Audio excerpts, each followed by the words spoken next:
Professor Norman Fenton was the first British academic to stand up and publicly support Tommy Robinson. Here he is, ladies and gents. I'm Norman Fenton, mathematician and Professor Emeritus of Risk at Queen Mary University of London.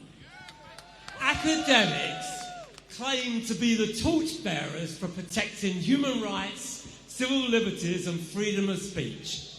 Tommy Robinson's incarceration is a disgraceful breach of those principles. He's a political prisoner.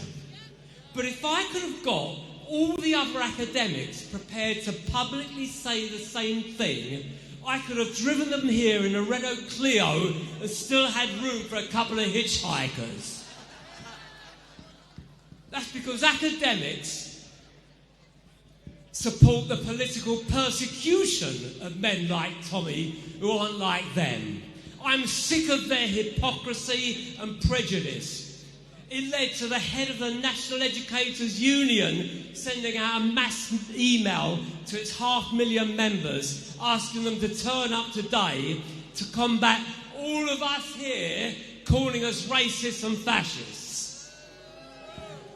And why the head of the Royal College of Speech and Language was suspended and forced to issue a grovelling apology just for accidentally following Tommy Robinson on X. I've personally been on the receiving end of this cancel culture because I openly challenge the government narrative on COVID lockdowns and vaccines. But of course, that's nothing compared to what Tommy's been through.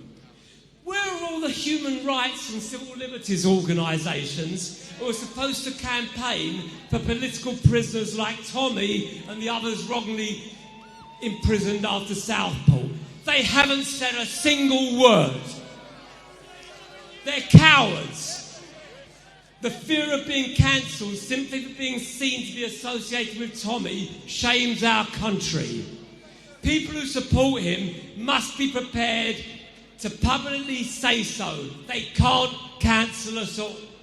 And finally, as a Jew, I also want to thank Tommy for his brave stance against anti-Semites and the fact that he has supported the victims of Hamas just like he supported the victims of grooming gangs. Tommy knows the same Islamist terrorists who want to destroy Israel also want to destroy Britain and the West. Tom is a brave British hero who sacrificed everything to expose the truth. He needs to be released now. Yeah, I second that. We want Tommy out. We want